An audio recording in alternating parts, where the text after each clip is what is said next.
मान तालुक्याच्या इतिहासामध्ये जो सातत्याने एक इतिहास होता. 15 वर्षामध्ये मी माझ्या आयुष्यात कधी चिठ्ठी हरलो नव्हतो.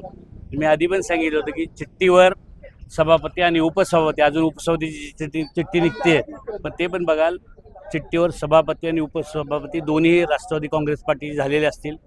काही लोकांना या तालुक्यामध्ये वाटत होतं की आम्ही म्हणजे या तालुक्याचे मालक आहे, पण आजच्या निकालानं दाखवून दिलं की या तालुक्याचे खरे मालक गोरगरीब जनता आहे, सर्वसामान्य माणसं आहेत. आणि मी या तालुक्यातील सर्व जनतेचं मनापासून आभार मानून आजचा जो हा विजय आहे, आजचा जो आमचा सभापती झाला आहे, उपसभापती पण होईल मला खात्री आहे, आणि हा विजय मी स्वर्गीय अजितदादांच्या चरणी समर्पित करतो.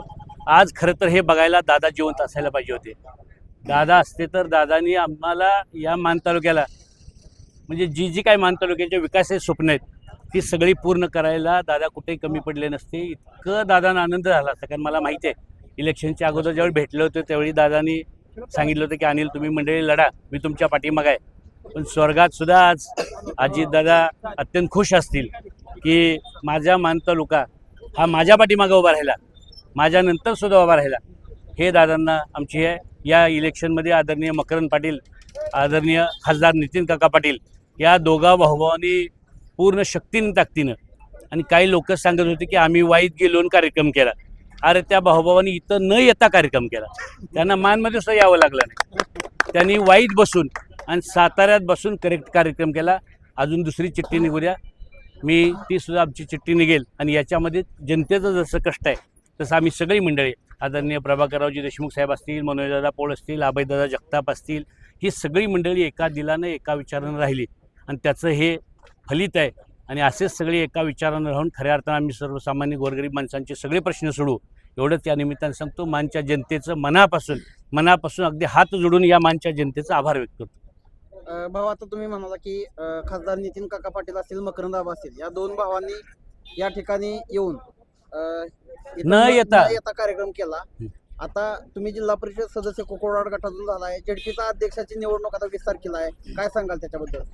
कोणी किती चमत्कार करेन काही सांगितलं तर आता लोकांना कळालंय.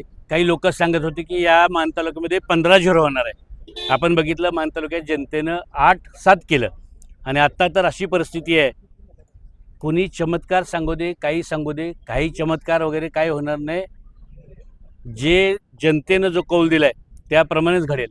आज सुद्धा मानच्या जनतेनं सत्यावर राहायचा कौल दिला तर त्याप्रमाणे घडलं. सत्य हे जसं सांगितलं ते थोडंसं लांबलं तर पण ते कधी अपराजित होत नाही. हा सत्याचा विजय आहे.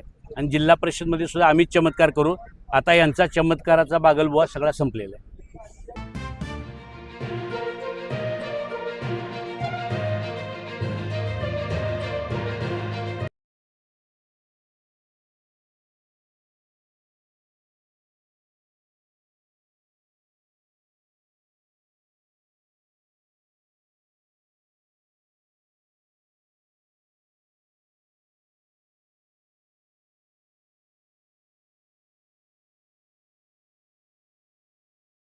अशाच महत्त्वाच्या आणि नवनवीन बातम्या पाहण्यासाठी आमच्या माणदेशी आवाज चॅनलला सबस्क्राईब करा आणि हा व्हिडिओ जास्तीत जास्त शेअर करा.